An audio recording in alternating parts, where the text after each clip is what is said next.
The sun in Aestian Adornment, in the East Baltic region of Europe, lies Lithuania. The year was 1990, the first of our independence. During that time, while excavating a site of the first 3rd century Lower Nemunas culture in Dauglaukas, an extraordinary discovery was made. If archaeology had a scale for rarity, this find, a woman's headdress, would come close to a singularity. Throughout the now more than century-long history of Lithuanian archaeology, fewer than 5 such items have ever been uncovered. What's more, this headdress is the only one displayed in a museum in its original, intact form. The Dauglaukas Cemetery is located about 27 kilometers north of the confluence of the Nemunas and Jura rivers.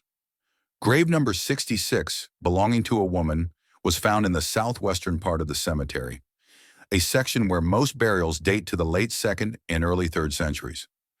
However, this woman was laid to rest slightly later, between the years 220 and 260 AD. She was very young, only 14 or 16 years old. Her ornaments, a bronze neck ring, 6 bracelets, and 2 rings, were beautiful in their own way, but the headdress was beyond comparison. Its wool-felted surface was entirely covered with bronze plates of varying patterns and decorated with hanging bronze pendants.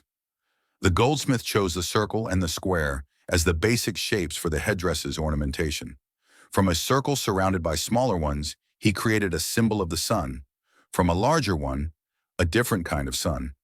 He twisted the pendants, shaped rectangular plates into separate visual fields, divided the headdress into segments. He framed the forehead with dangling suns, placed 2 radiant suns at the back of the head, wove a braid of suns at the temples, and filled the remaining surface with small convex suns. Thus, the master artisan created a one-of-a-kind sun, one that crowned the young woman's head and walked the earth with her. Its bronze brilliance only amplified the beauty of the one who wore it. And how can one not be captivated by this masterpiece that has survived for 2,000 years? What kind of imagination, sense of form and space did it require? What secrets of goldsmithing had those ancient artisans mastered? Where did they learn such skills? Who taught the maker of this headdress how to express the sun in so many ways? These are the questions that arise naturally as we reflect on the relationship between the art of the past and that of today, and on the enduring power of symbolic language.